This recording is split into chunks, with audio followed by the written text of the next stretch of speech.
So here we are again in the present moment.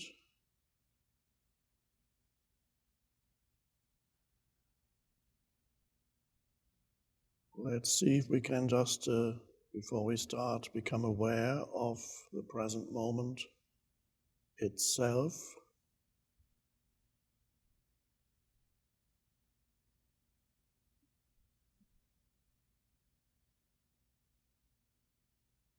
What is that?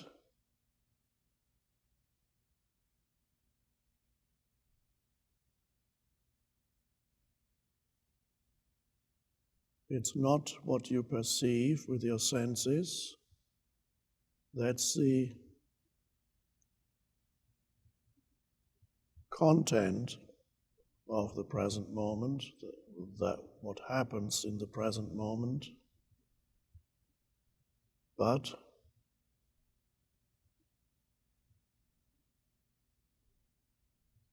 become aware of that field of alive presence that underlies all your sense perceptions. In other words, to become deeply aware of the present moment goes beyond becoming aware of your sense perceptions, although quite often that's the first very useful step.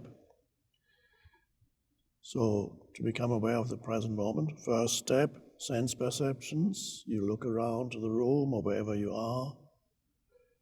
Perhaps you hear things.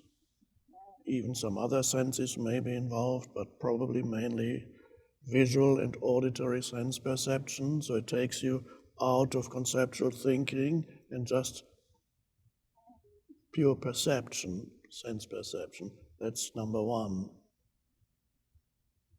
So you're becoming aware of the content of the present moment, the appearance of the present moment.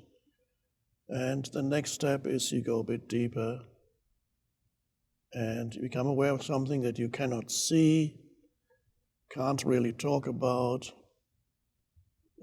but an undeniable field of energy or consciousness that makes all sense perceptions possible, and that's always the same.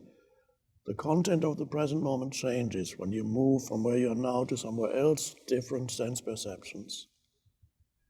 Underlying all that, there's always the presence. Without no sense perception would be possible. That presence is inseparable from who you are in your essence. So you sense yourself as the underlying presence in which the world appears. Would there be a room, let's assume you're sitting in a room as I am, would there be a room if you were not there to perceive it? Nobody, that's a philosophical question. Does it need a perceiving consciousness for the world to exist?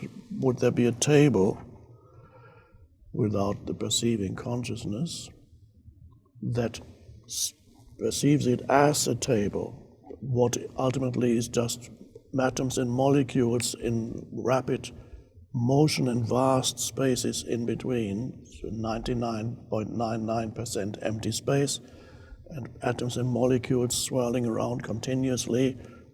It's not a table yet, but then a human sensory organ comes in and a consciousness behind it, and suddenly these swirling atoms and molecules become a table, or appear to be a table, to very limited sensory organs.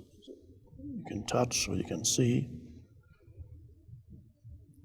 But let's not go too far. You become aware of the present moment as that which underlies it all, and that is inseparable from who you are, the essence of who you are. Sometimes I call it the vertical dimension because the rest of life is a horizontal dimension. The purpose of your life, the primary purpose of your life, is first of all to become aware of the vertical dimension. Most humans are completely unaware. For them, only the horizontal dimension exists, which is the world. And, of course, their mind, they're inseparable. Without mind, there's no world. So, your mind, your thought processes, your memories, mental images, ultimately all sense perceptions, if they're visual or auditory, they're all mental images. So the entire world that you perceive as out there happens, one could say, inside you. So one could say the world is in you.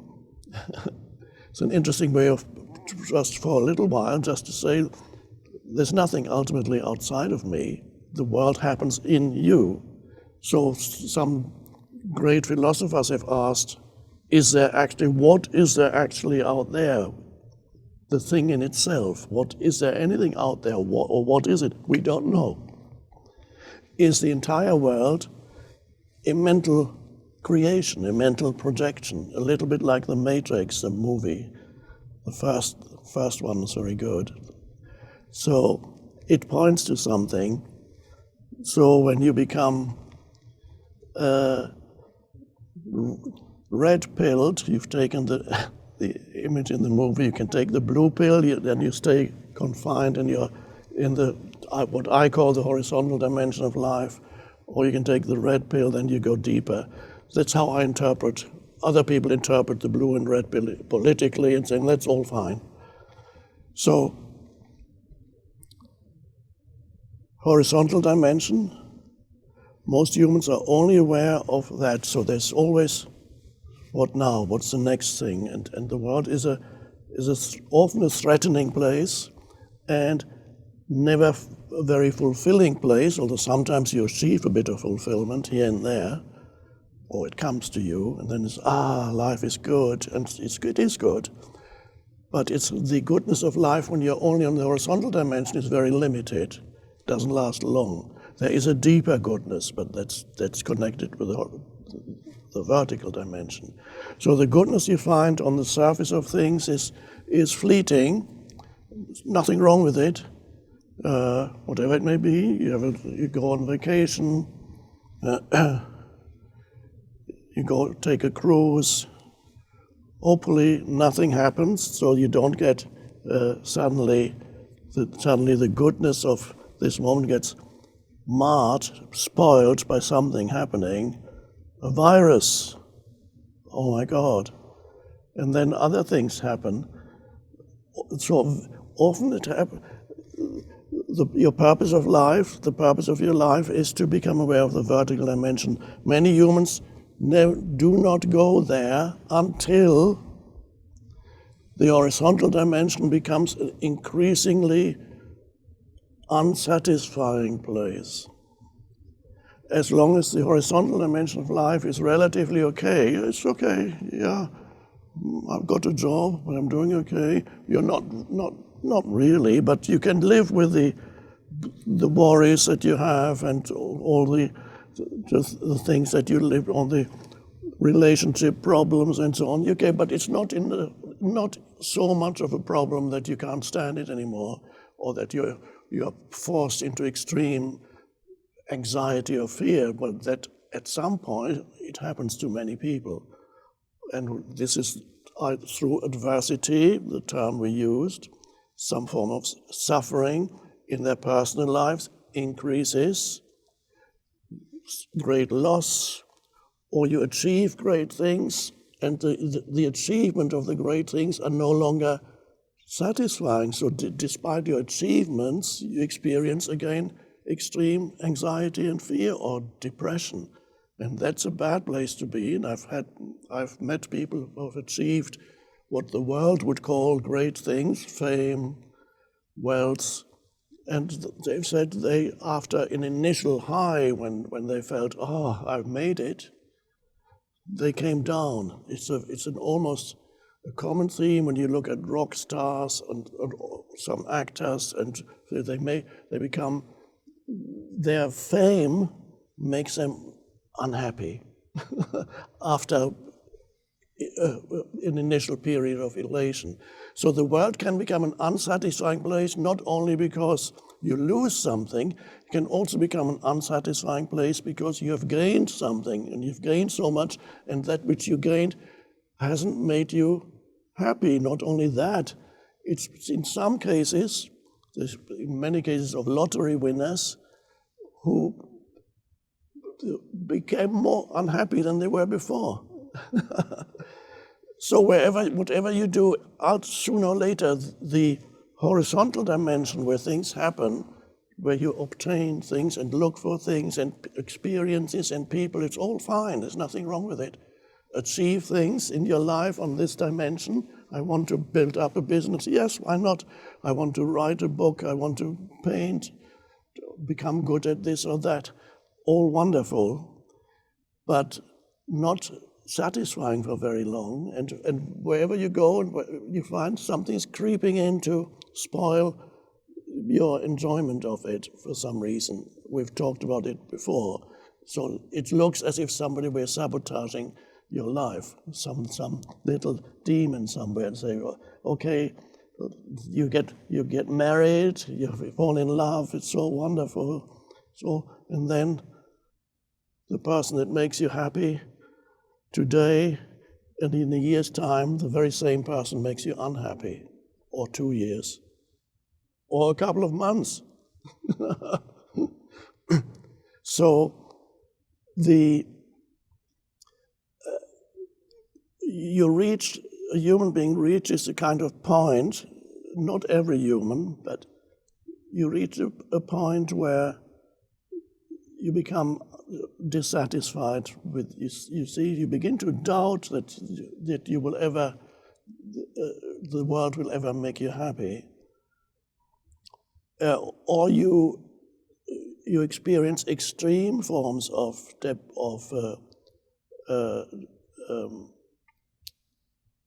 suffering, of what in biblical word is calamity.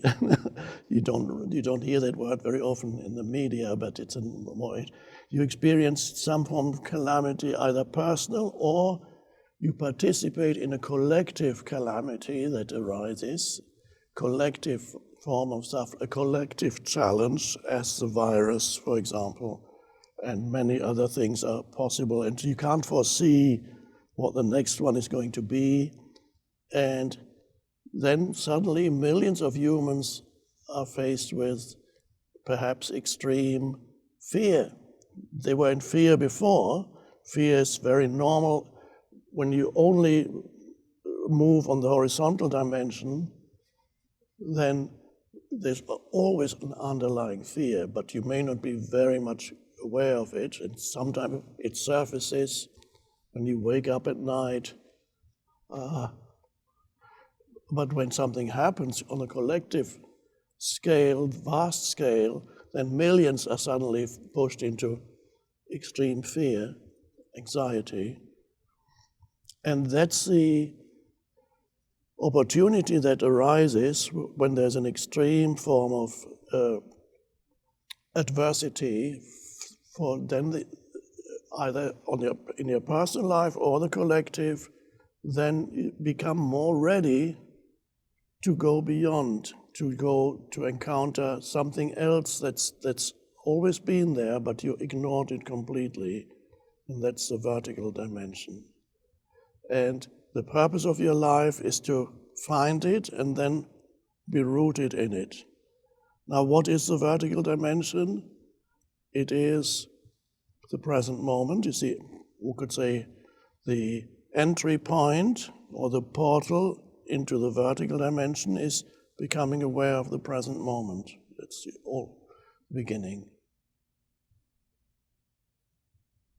And then your alertness goes up a bit when you become aware of the present moment.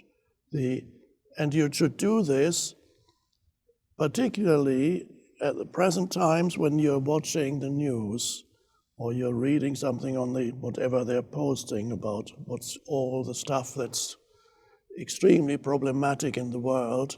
Oh my God, what's going to happen?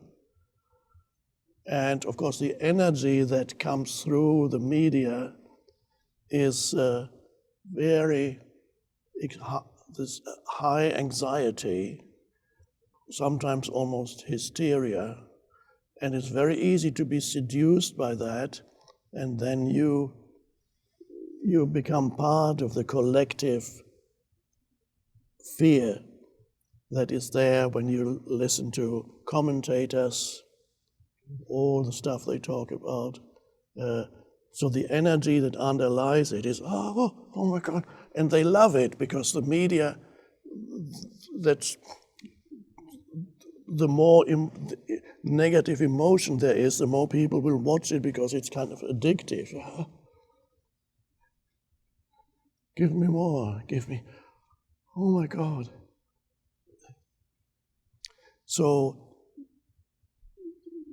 very important then when you watch these things,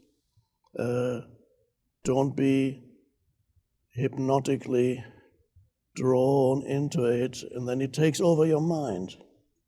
These thought forms take over your mind. They're not useful. They don't lead to useful, helpful action.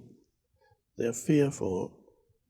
So your mind gets taken over by these thought forms, because that's what you absorb, the thought forms from the media, and then they become yours, so to speak. So what you have absorbed are energy fields that amplify what was already in you, because there was already in you throughout your life an underlying fear, an underlying sense of something is missing here, something is wrong, and an unease in the background. Most people have that, they don't even know it, because it's always there, like the humming noise that you hear in a room. The longer it goes on, the less you become aware of it, and if it goes on for a long time, you don't even know it's there. But when it suddenly stops, then you go, oh, what was that? So there was this humming noise going on for hours, must have been going on for days or weeks, and that's the unease that is in your mental emotional field is a bit like that, but that's a minor manifestation of fear. It's just an underlying sense of something not right here. Yes, and there is something not right, and what's not right is you're ignoring the dimension of depth, the vertical dimension. That's the cross. Another meaning of the cross, in addition to what we talked about already, is that it points to the existence of the intersection of the two dimensions, the horizontal and the vertical. You need both. So then the media amplifies what was already in you, those patterns, and you absorb them, and then you can't think of anything else. So before you were thinking about your personal problems at night, you went, oh God, and this and that, and now your mind gets taken over by this big one or several collective huge problems that are even bigger, and then they fuse with your personal problems, and so this whole thing this is in your mind. It has taken you over. You don't know that that's what's happening. You don't know that what's happening is you're at the mercy of energy movements that live in you, and that's ultimately not. It's not you. These are. There's a particular frequency to these thought forms, and the frequency goes. They live in you. You don't know it because you identified with them. So it's good to become aware that that you're continuously thinking about these things, and the thoughts fuel the fear in the emotional field, and say, okay, this is suffering. Right now, obviously it's a form of suffering. What is making you suffer? Well, if you look deeply, it's the thought forms, because you haven't even caught this virus yet. When you do, if you should catch it, then it's not a problem. Then you face that. We may talk about that in a minute. But you haven't even caught it. So you're in suffering almost worse than you were if you had caught the virus. So realize this is not a pleasant place to be. It is destructive. It fulfills no useful purpose. And then see, could it be different? Am I at the mercy of all this, or could it be different? Did you turn off the devices? Doesn't mean you can't listen to the news, but not for too long, not for hours on end. You turn off the devices, and then you sit there in your room or outside, wherever it may be,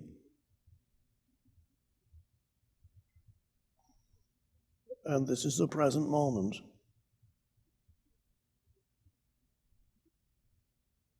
And then you become aware of your surroundings and become aware of yourself,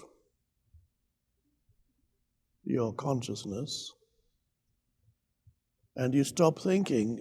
What happens then? For a moment you stop thinking, but you're conscious.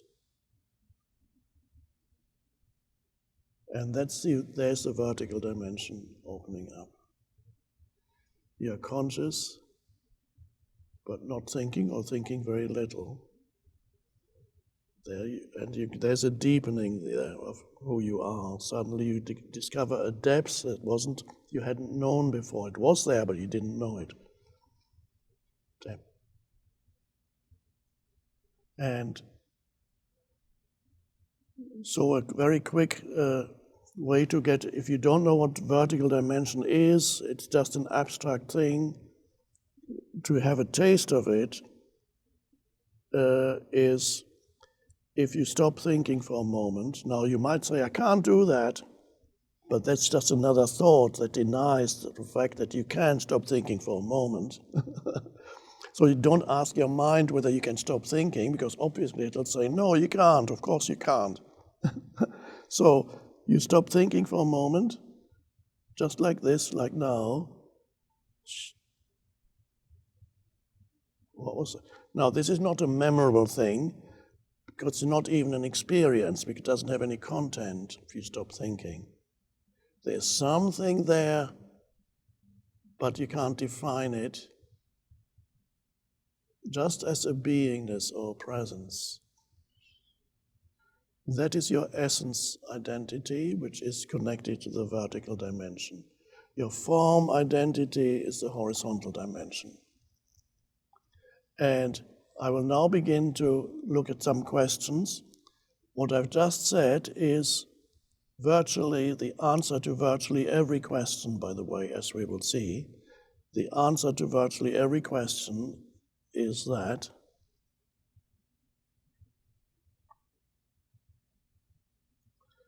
I hear what you're saying, but when I get really afraid of losing all my money in the stock market, of getting sick, or losing a loved one, how do I handle that? Fear again. The question is about fear. How do I handle the fear of catching a disease, of losing many things? Many people are experiencing not only the fear now of the virus, they're also experiencing the fear of the repercussions of what's happening. Businesses are closing down, or everything is closing down.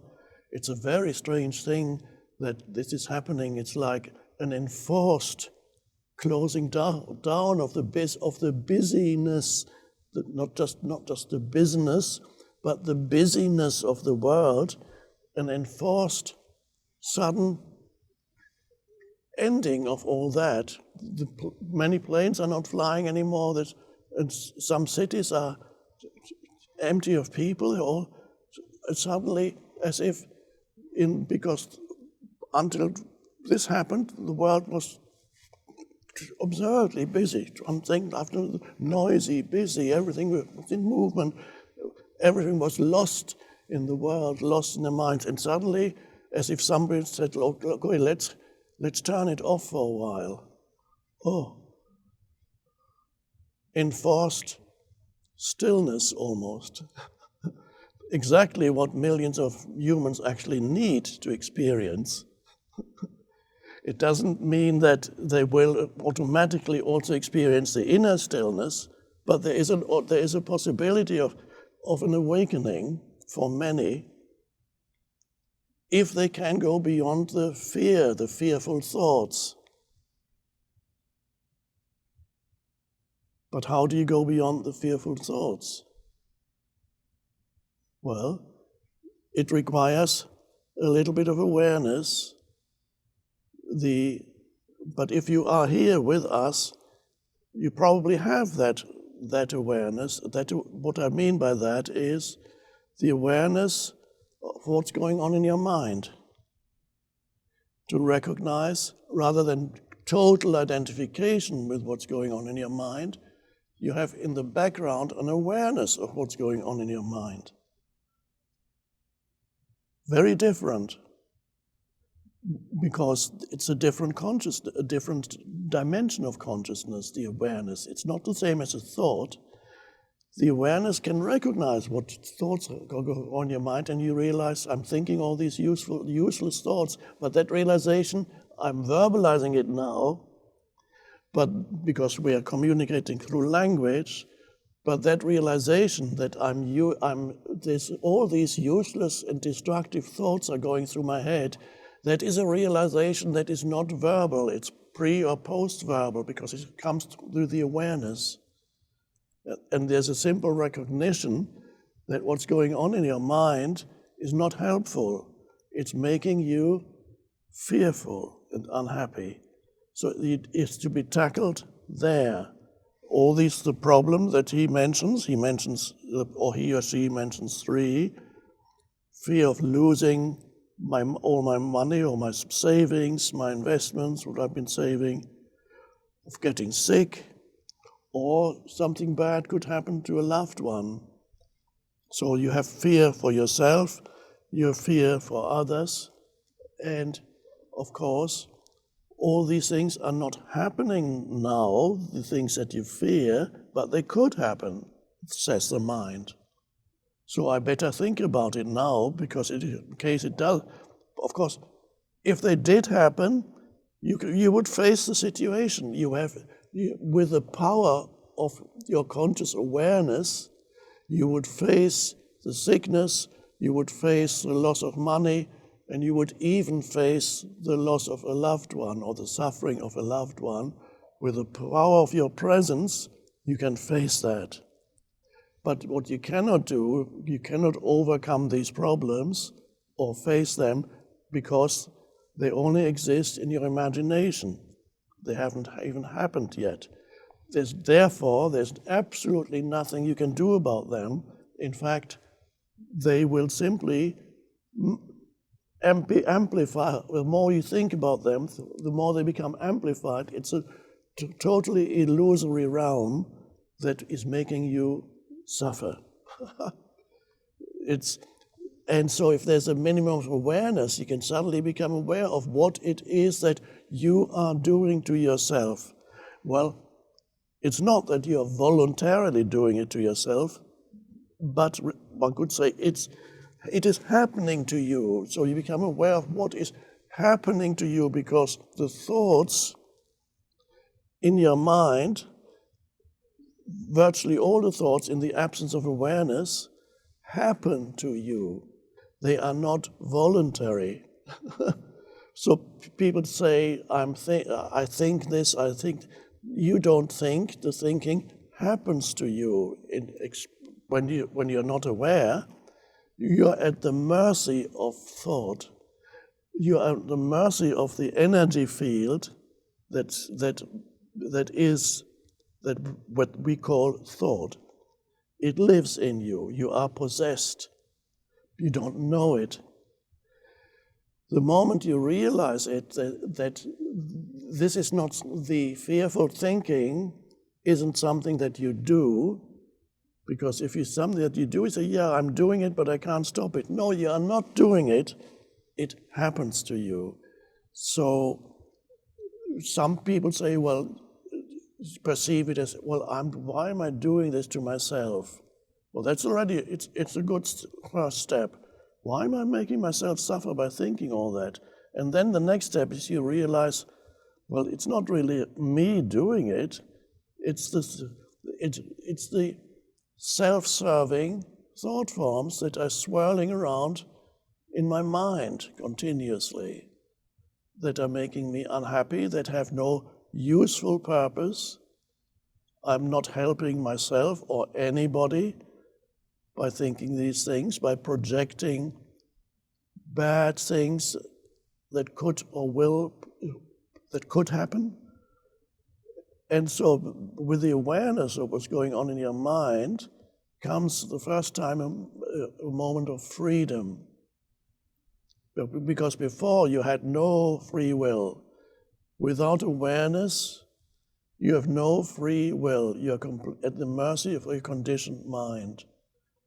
And when the conditioned mind becomes particularly amplified, for example, now, by these collective events that are happening around us, that amplifies the patterns that were already there in your mind, and it amplifies the fear that was already there in your mind. And the useful thing is by becoming amplified, the opportunity becoming aware of what's happening is greater now, because it's so obvious that the suffering in you is increasing from the normal suffering, that everyday suffering. The suffering in you is increasing, but that's true. That's the bad news.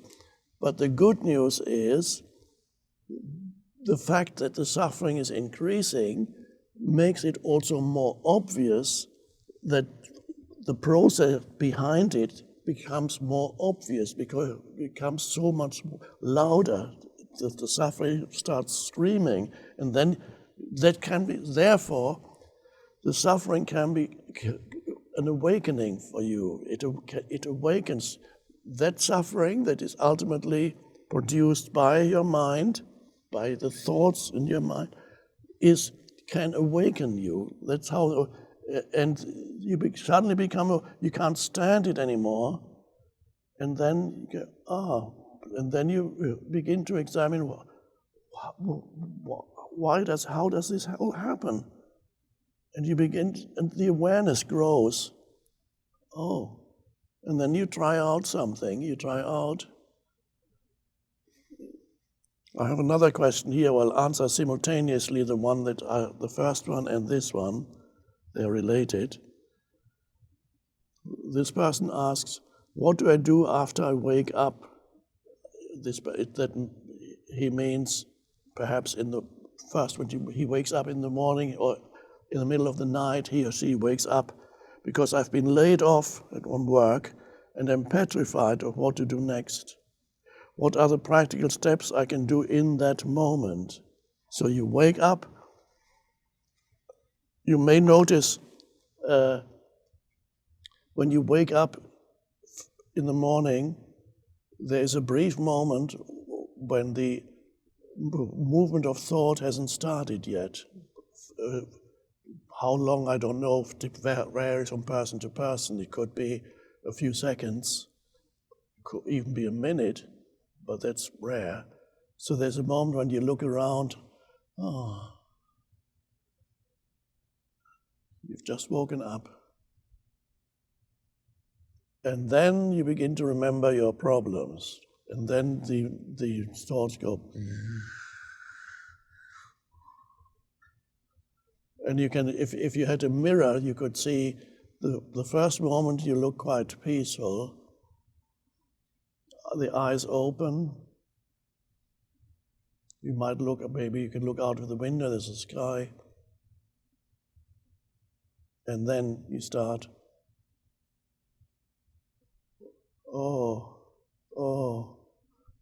and you begin to suffer already. The moment you start thinking, and if that doesn't happen, it happened in another way. You wake up, and then either your left or your right hand reach for the phone, before you even look out of the window. And you go, oh my God, what's going on? It's worse than yesterday. Oh, and immediately it takes over your mind. You absorb immediately from the collective mind. You absorb, and you don't know you're amplifying again what was already there. And you're even more possessed. Every morning, you're even more possessed. So what can you do? If you wake up in the morning, don't reach for the phone. See if you can, or you wake up in the night, could happen too. And that's a very fearful place for many people, because the night is a dark place. It's where many people experience despair that is greater than what they experience during the daytime when there's light.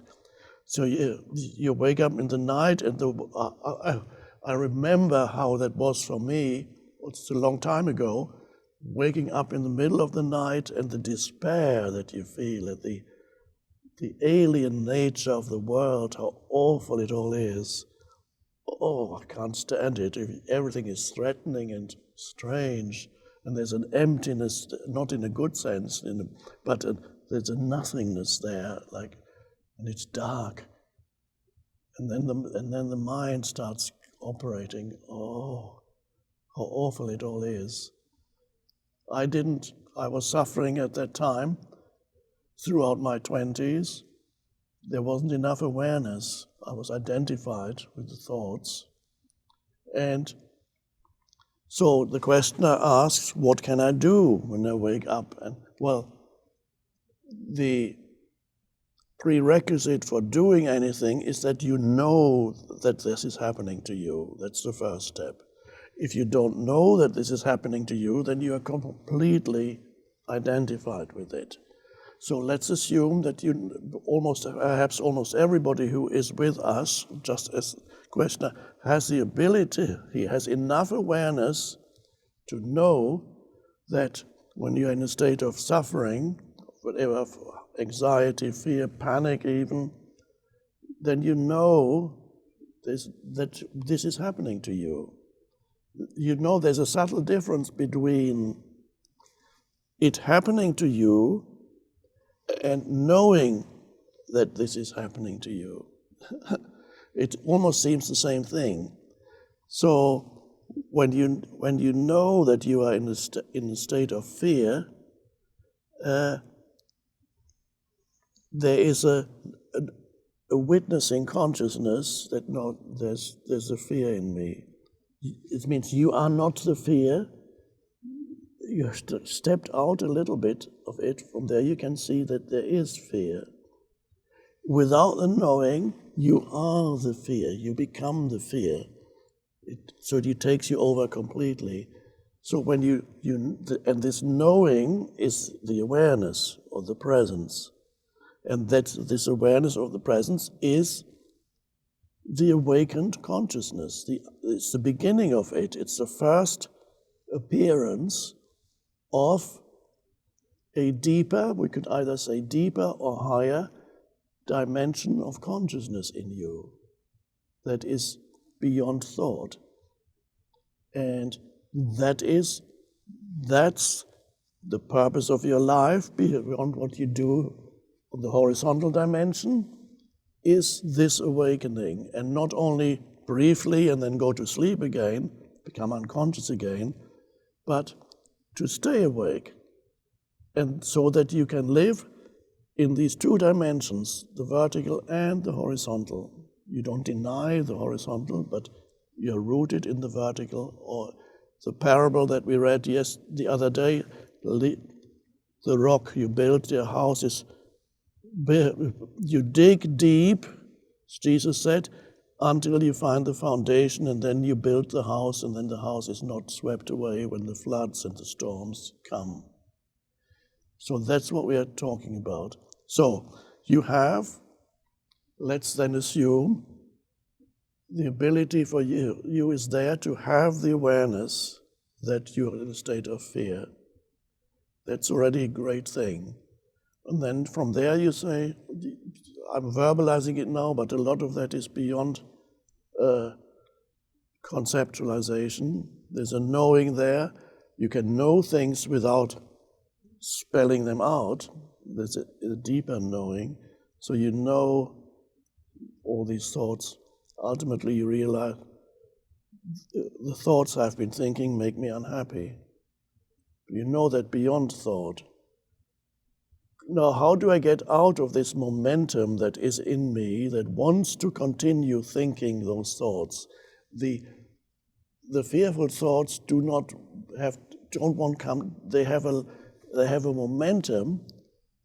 They don't want to end. They will make it hard for you to say stop. You can't. You cannot say, okay, stop. I want to stop. Maybe if you hold your breath for a minute, you can stop thinking fearful thoughts, but then they accumulate, and then even more fearful thoughts come because you can't hold the lid on a boiling kettle for too long, and then it goes off. So what do? So you have recognized that what's been happening to you fulfills no useful purpose. That's an important realization, because before there is an assumption in the unconscious mind that unless you worry a lot, then you're not controlling your life. There is the delusion that the more you think about useless, you don't know it's useless. The more you think about the problems of your life, then you need to continue thinking in order to hold it all together. You need to really worry, or the problem of the world. If you don't worry, then your life will fall to pieces. It's the underlying assumption. Of course, it's a delusion. So the worrying, the fearful thinking does not want to end. You need to know that it has a momentum. And you cannot fight it. If you fight it, you make it stronger. You give it added energy. So it's not by willpower that you can stop it, or as I just said, you can stop it briefly, but not for long, through exercising willpower. So you stop it simply by first recognizing not only the futility, but also the destructive nature of that type of thinking. And then you begin to see that a lot of the unhappiness is produced by the narratives in your mind. And at that moment, you have a choice. You can continue being dragged along in the stream of fearful thinking. Or you can say, my choice is now to take my attention away from fearful thinking. I'm verbalizing it. But where does it go? If the fearful thinking wants all your attention, it wants all your consciousness continuously. It says, no, I'm letting go, I want it. And then you say, no, I don't want to go that way anymore. It's very simple. You bring your attention somewhere else. You need something at first. My recommendation is feel your inner body. Direct your attention. Let's say you wake up in the night or in the morning. Direct your attention, instead of thinking, direct your attention into the inner energy field of your hands.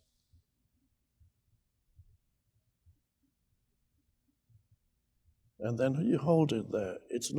Doesn't require willpower, it's just a simple decision. And you hold it. You feel the inner aliveness in your hands. Becomes an anchor for stepping out of mind, being present.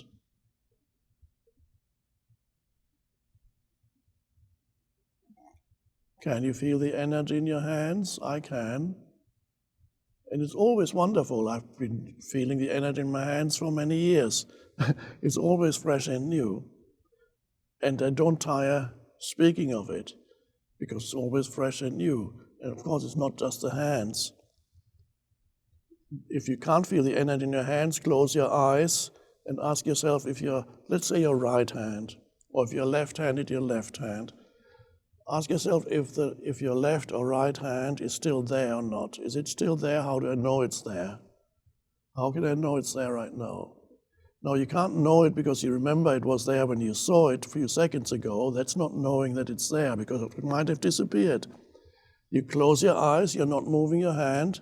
How can you know it's there? You can know it's there, but how does that happen? What is it? How do you know it? You can feel it, but what is it that you feel? You feel the energy within the hand.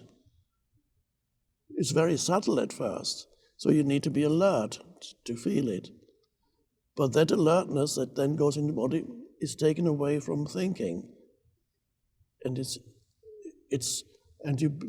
you suddenly, your hand feels more alive than it was before.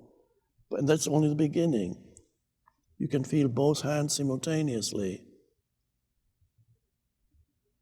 And then you realize you can also feel other parts of the body, your feet at the same time, and legs.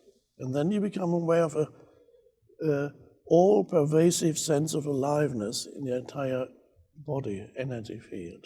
Yep. And the amazing thing is, by the way, you may also become aware that you're breathing because that's connected with the body. You're breathing into the body. And the breath flows in and it flows out. And the more you become aware of your body, the more you become aware of your breathing. The more you become aware of your breathing, the more you become aware of the body. There's a wonderful aliveness there. And what happened to your mind activity?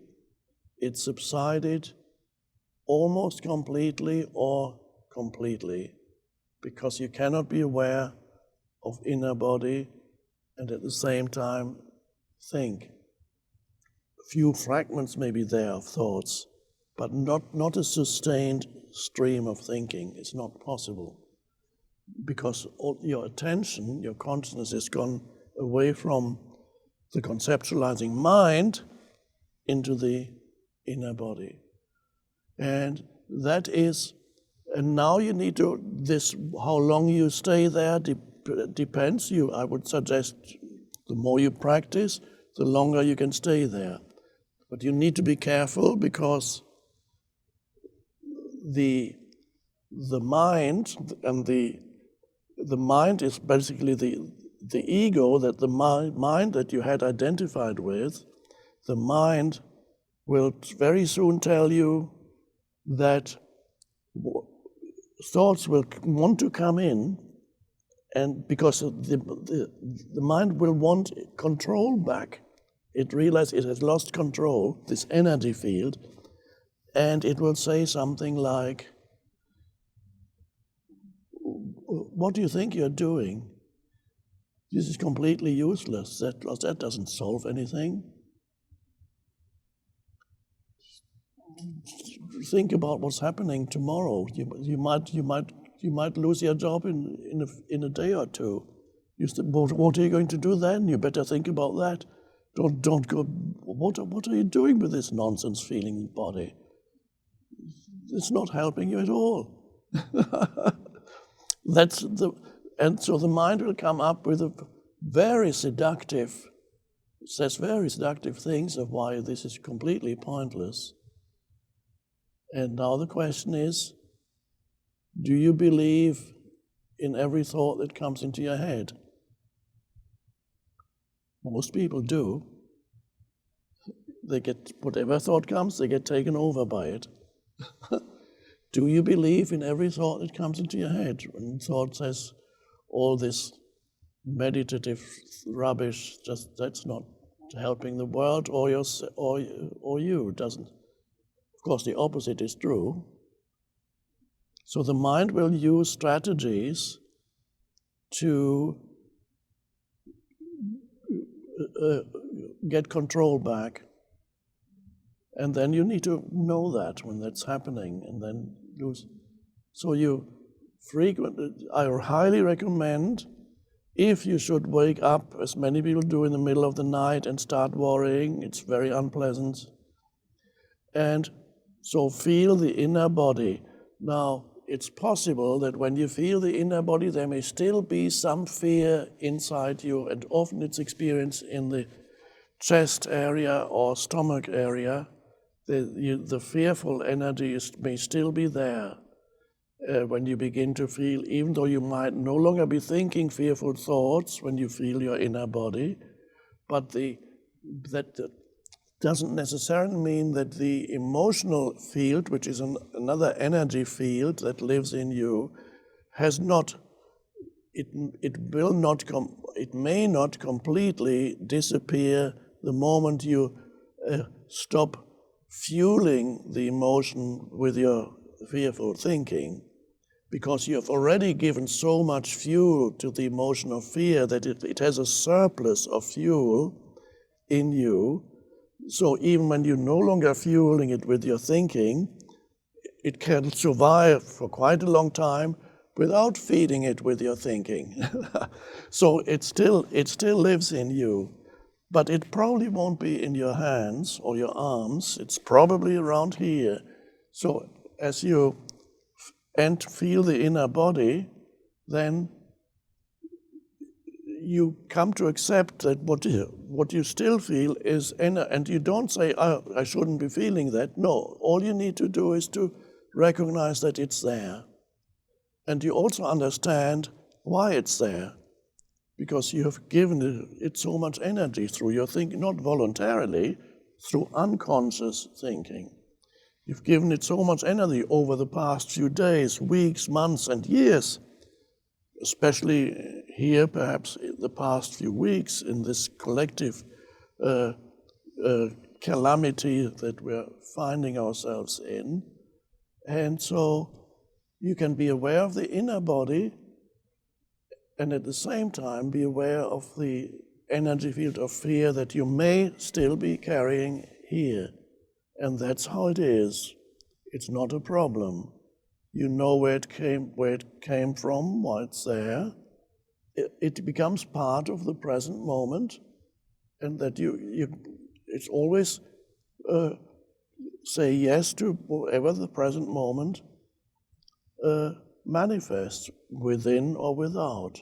Right now it manifests the fear, but the fear is surrounded by the sense of aliveness that you can feel in your body. So it's contained. There's a space around it. There's an alive space around it, and that's okay. And I have a word, the pain body, the fear that I've just described, in the terms that I use, as you probably know, old emotion that lives in you, I call the pain body. So for many people, the predominant emotion of the pain body is fear. For others, the predominant emotion that lives in them, fueled by years of dysfunctional thinking, egoic thinking, for others, the predominant emotion will be anger. Or for others, the predominant emotion that's in the pain body may be a deep sadness.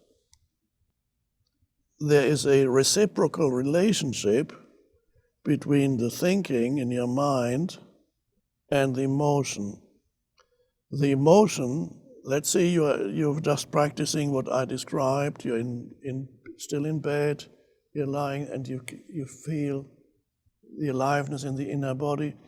You feel yourself breathing, you're present, you feel the presence that you are, that's inseparable from the entire energy field of the body, and there's a fear, still there, probably. And it's not just the mind that wants to start up again. The fearful energy it doesn't have a life of its own. It's a parasitical, psychically, a psychic parasite living in you, and it wants more fuel after a while. So the fear will attempt to get back into your mind and force your mind to continue thinking fearful thoughts. So the fear will go up, and then if you're not careful, the fear take over your mind again, and you will start thinking fearful thoughts. And every fearful thought being energy, like everything else, every thought is an energy formation that arises in the consciousness that you are. And this energy of fear is the same frequency as the emotional, fearful pain body. The fearful thought feeds, gives energy to the pain body. And the pain body wants more of it. And then there come moments when it doesn't need any more energy, and then you have moments of relative, you can relax a bit, but never last for very long.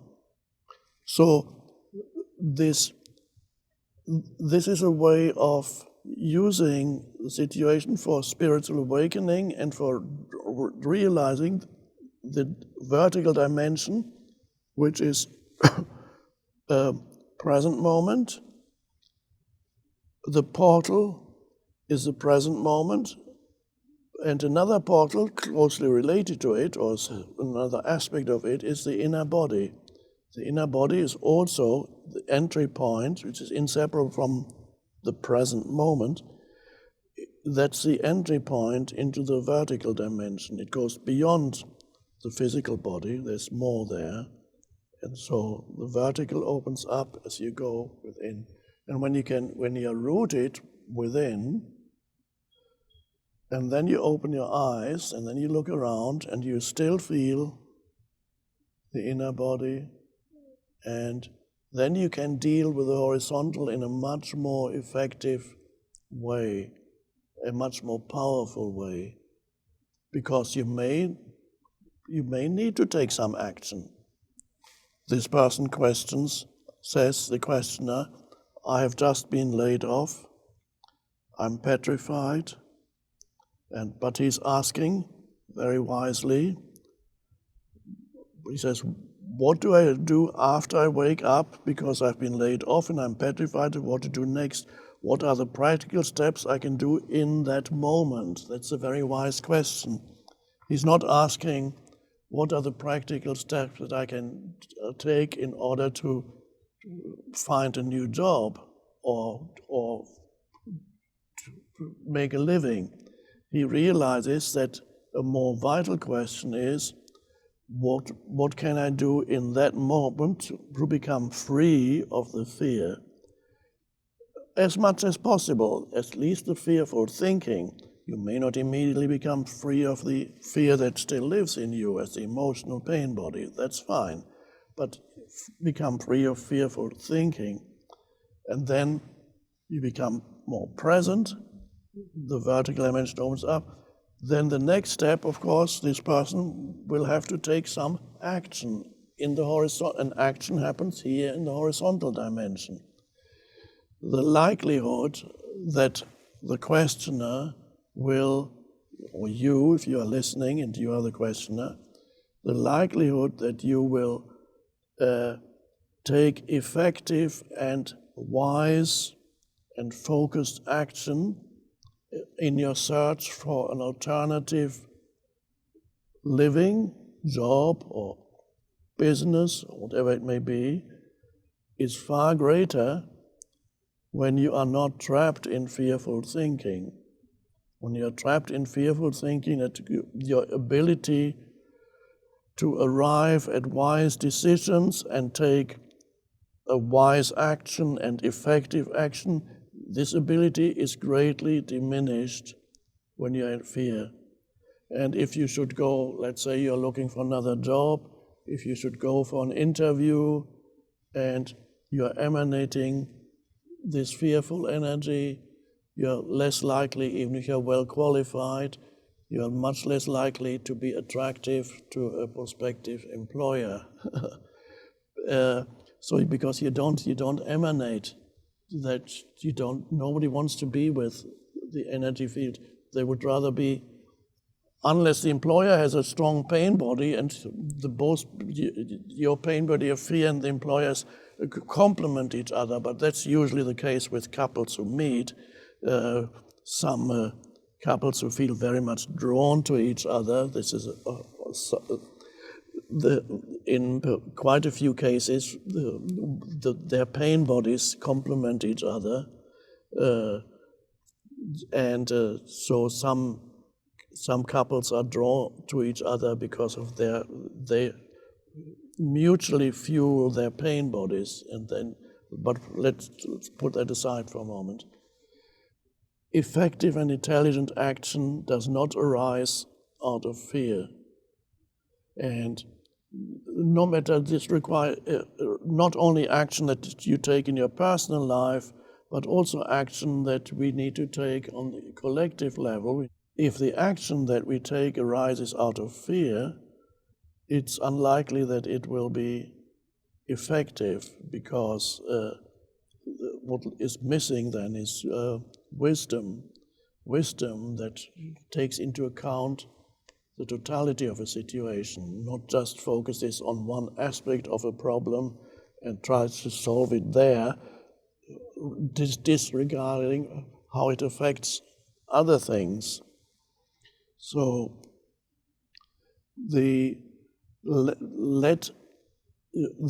what's happening collectively to us is then potentially a great awakener for many humans.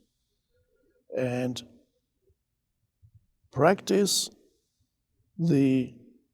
whenever the fearful thinking arises, realize that it is not helpful, it's destructive, and realize that the primary factor in your life is connected with the vertical dimension. In other words, the primary factor is your state of consciousness in any situation, no matter any problematic situation, any challenging situation. How do you respond to it?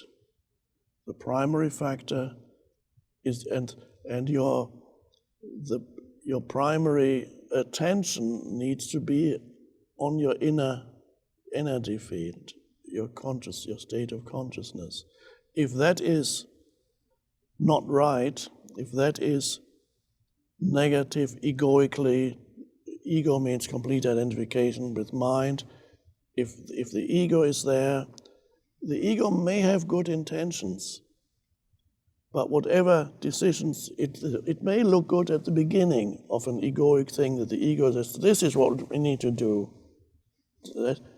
But if you disregard your underlying consciousness, then you'll find that the famous proverb applies: the road to hell is paved with good intentions. So there have been many people in the world, their good intentions have led to disaster, because they disregarded their own consciousness. They just had an idea in their head. Let's create a society that is a society where humans are equal, they're no longer exploited. Let's get rid of the dreadful things of private property, and it all sounds so wonderful, so that we no longer all great. It's called communism. Let's try it out. And they tried it out. It looked so great intention, I suppose. Well, might not have been totally pure. There might have been a resentment also in other things with it, but there were good intentions there. They just forgot about the human ego, the unconsciousness in every human being, including the people who wanted to bring about the revolution. And then it led to millions dead, killed. How, I don't want to go into it now, don't need it, but you can read history books. Now, it could work if there's a change in human consciousness, then naturally the world that humans manifest will be very different. But there cannot be a true change outside without the inner change. If you try to implement an outer change without an inner change, then you will create a new set of problems, could be worse than the original ones.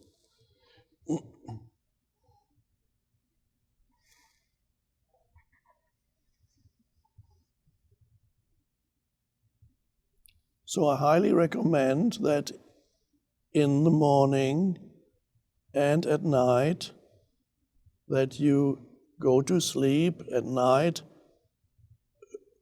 sensing the inner body, not reading the news on your phone and then go to sleep, not watching television and then go to sleep. It's better if there's no device at all in your bedroom, but if you can't help it, if you think it needs you there, that's fine. But go to sleep from the inner body. When you wake up, first thing, feel the inner body for 5 minutes, 10 minutes. Don't reach for your phone. You'll know soon enough what's happening in the world. In the middle of the night, you wake up,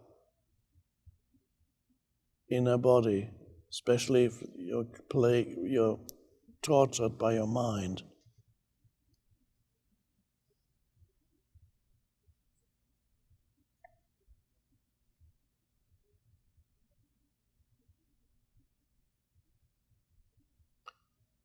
How come I feel so much like a separate person? You say we are one being, but why do I feel like a separate entity, a me?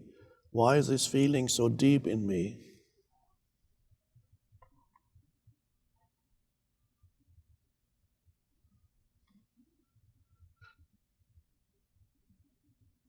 Well, because I don't know if you remember reading that maybe it was in The Power of Now, and I've often speak of it. Of course, on one level, you are a separate person. There is a form identity. You are this particular form, and the amazing thing is there's not a single human being on the planet or ever has been who is exactly like you. Even, of course, there may be people who very much resemble you, but it's unlikely that your mother or father would ever be fooled by somebody says he or she is you, but would immediately recognize you out of billions of humans, and there isn't one that's just the outer appearance. And even your life story, the story of your life on the level of form, is very unique. There are many similarities, yes, with others, and depends, of course, how individualized you are. If you lived in a tribal consciousness, then there would be far more similarities. If you lived in a more individualized consciousness, then everything, great, enormous differences between humans. So your form identity, as a form identity, which is your body, your mental makeup, the psychology of you, the personality, the things that the aspects that make up your personality, all the elements of who you are as a person, which as they're all mental emotional formations that are in you. You identify with them, they are you are, this is your psychological form of you. And again, nobody is quite the same as you. You're unique. And that's all to do with your form identity. Every human is different, and yet, yes, there are many similarities, especially in the way in which their mind functions. The content of people's minds differs, but the basic functioning of the egoic mind is the same. In other words, you derive your sense of identity from certain images and narratives in your mind, accompanied by emotions. This is a conditioning of your mind. That's the same for everybody. So the basic mechanism behind the ego is the same. The content of the ego varies, depends what culture you grow up in, what life experiences you've had, especially in childhood, and so on. But that's all your form identity. And the ego, by the way, if you don't know what it is, ego is complete identification with the conditioned mind. That's the ego. When you're no longer identified with the conditioned mind, there is still a conditioned mind, but there's an awareness behind it, which means you're relatively free of ego, although not perhaps for quite a while. Periodically, you will get drawn back into complete identification. The ego is back, then you're out again, and you're back again, and you're out again. I know people who've been spiritual, on the spiritual path for many years, and I can often observe that there's almost two humans are there in one. One is the conditioned ego personality that sometimes operates totally, and at other times there is a more awakened consciousness there that speaks through them and acts through them. And you never know who's going to be there at any given moment. Very interesting to see.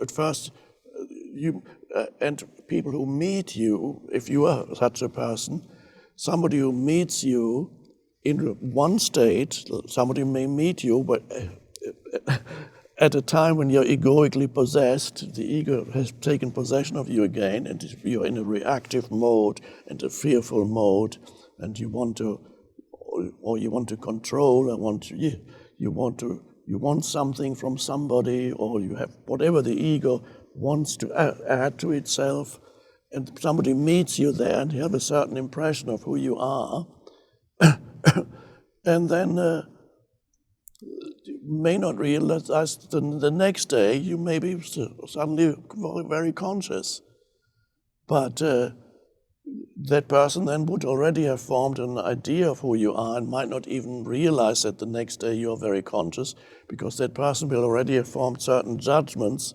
about you, understandably so, because you're a jerk in that state, will have formed certain judgments about you, and then of course these judgments are stuck in the person's mind, their own egoic mind, and even if you behave differently, you might even see it anymore, because they've already formed an opinion or a judgment about who you are. So humans are not. The mistake is when you see a human being, you think there's a single entity there. No, even those who are not. I'm not just talking about humans manifest, humans especially on the spiritual path who are in the process of awakening, or in whom the awakening process is happening. They can still be drawn back into egoic state of consciousness, especially when certain challenges happen. As said, collective or personal, they can be drawn back into fearful mode, reactive mode, until the challenges of life, whether they are personal or of a collective kind, the big collective ones, until the challenges of life, instead of drawing you back into egoic state of consciousness, reactive and so on, the challenges can also have the opposite effect, and this is why they are so helpful. They can awaken you. And so many of you are at this point where you could go either way. You could be drawn back through at the moment, big collective challenges. You could be drawn back into reactive, fearful, egoically possessed state of consciousness, especially if you listen to the news and the media too much. then you get drawn in. Or the challenges could be the great awakener. And we are here, right here and now, in order to make sure that the challenges have this awakening function in you and in as many humans as possible. And then this doesn't mean that action is not important. Action, of course we need to take action. It's important. But it's not the primary factor. Action is always the secondary factor. The primary factor is your state of consciousness. That determines what kind of action you take, whether it's intelligent or stupid. It determines what the energy is that flows into the action that you take. So the purpose why we are here then is to use this precious time and I call it precious, although normally, conventionally, the times we are living in would be called, I suppose, threatening, fearful, bad times, upheavals, disaster, and there may be more to come. And it's a great opportunity. It's not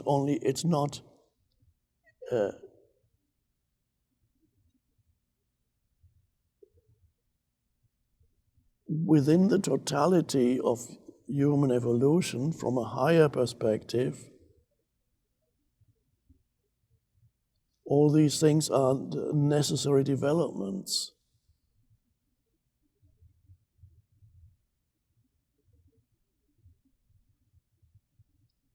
If it's happening, it's necessary.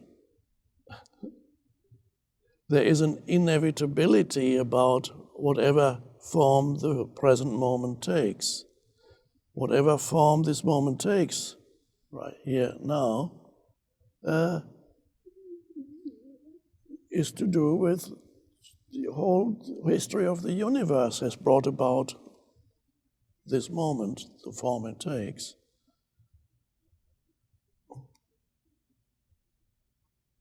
So it couldn't be otherwise, but that doesn't mean that it has to stay the same. This moment is as it is. And that's an interesting thing, that acceptance doesn't mean you are stuck in it. You're more likely to be stuck in it if you resist what is. Famous saying, what you resist persists. So you're more likely to be stuck, whether it's on a personal level or collective level, if you resist, inner resistance. But if you can accept that this is what is, and then you can, okay, fine. And where do I go from here? But you might need to take some action. But once you've said fine to the isness of this, you're more intelligent because you're no longer reactive. If you cannot say okay to what is, no matter what the appearance of it is, the okay to what is, to be friendly with the present moment, no matter what form it takes, enables you to have some access to the vertical dimension, the depth in you, which means you also access the unconditioned intelligence. So it's the moment you are no longer resistant to the present moment, you become truly intelligent and capable of intelligent action. There are people who are, in conventional terms, called intelligent. They might have a PhD or two, but live in continuous reactivity, denial, and they're against what is, and their action is not ultimately intelligent. I call it intelligence in the service of madness. If you build an atom bomb, or you build chemical weapons, or you build something that is extremely destructive to the environment just for profit, of course, yes, it requires intelligence to build these things. It requires great intelligence to build an atom bomb or chemical weapon or some huge thing that uses nature and destroys it very a lot.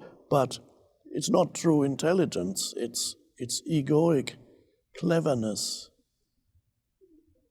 The real intelligence, which is inseparable from wisdom, a rare word these days, don't hear much about wisdom, and you can't get a PhD in wisdom. So that arises from that deeper level, where wisdom and intelligence are a single thing.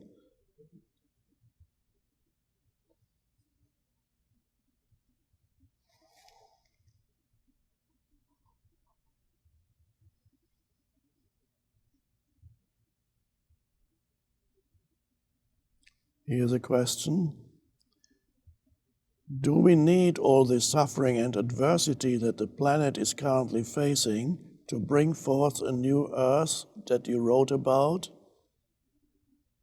Do we need all this suffering and adversity to bring forth the new earth that you wrote about?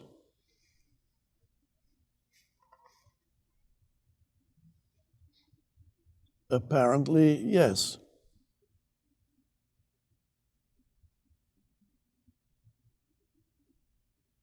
Otherwise, it wouldn't be happening.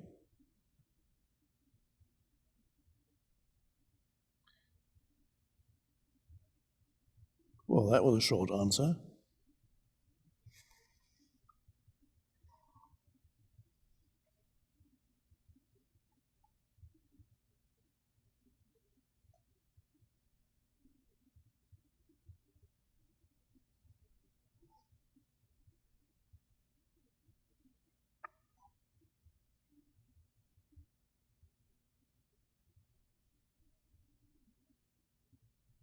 Oh, I just realized that I haven't fully answered the previous question, which was, how come I feel so much like a separate person?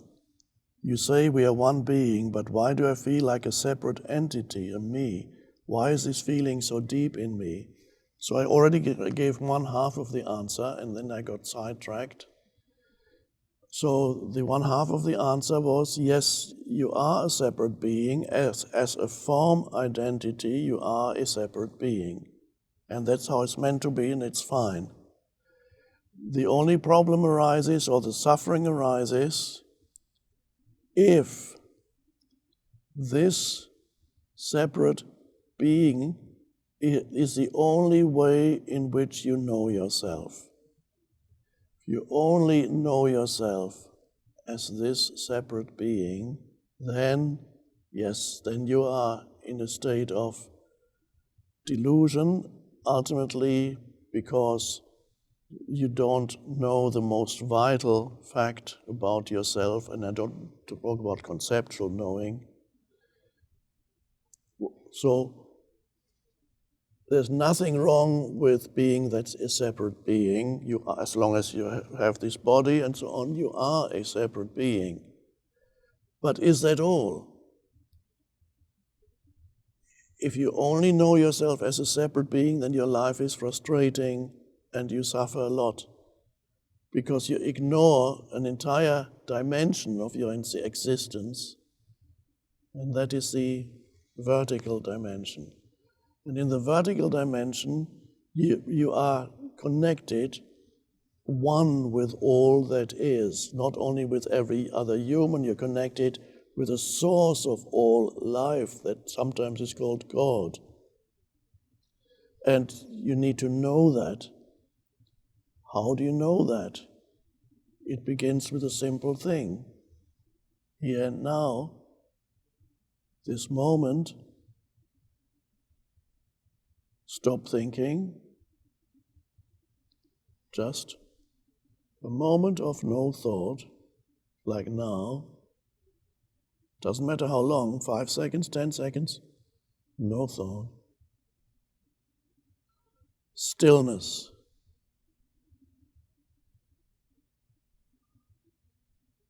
And in that brief moment of stillness, strange thing is,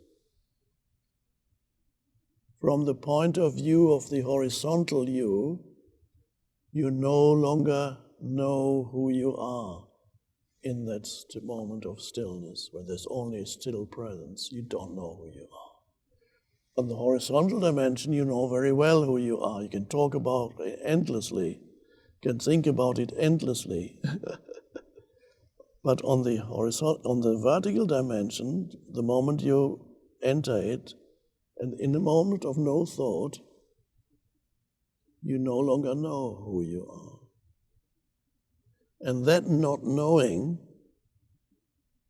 in conceptual terms, activates a deeper knowing that's non-conceptual. So in that moment, you know who you are, but you can't talk about it, because you know that you are that presence. But it's not differentiated, and you can't remember it. So there's a deep knowing there. In that unknowing, there is a deep knowing. You have to have the courage to go into that unknowing and be rooted in that unknowing, and then the other dimension of you can operate much more effectively, fruitfully, harmoniously, compassionately in this world. The horizontal, the personality of you can only become transformed if you realize the other dimension. I sometimes call this vertical the transcendent dimension of consciousness. So you need both as a human being here, your destiny, your fate, your purpose, your mission is to have both, to live in both worlds at the same time. There where you don't know yourself, but you do know, but no longer conceptually, and the horizontal. It expresses itself more and more in the horizontal dimension of life. It expresses itself more and more here, and it transforms what's here. And that's the secret of life for humans at the present time. And to realize that is why we're here.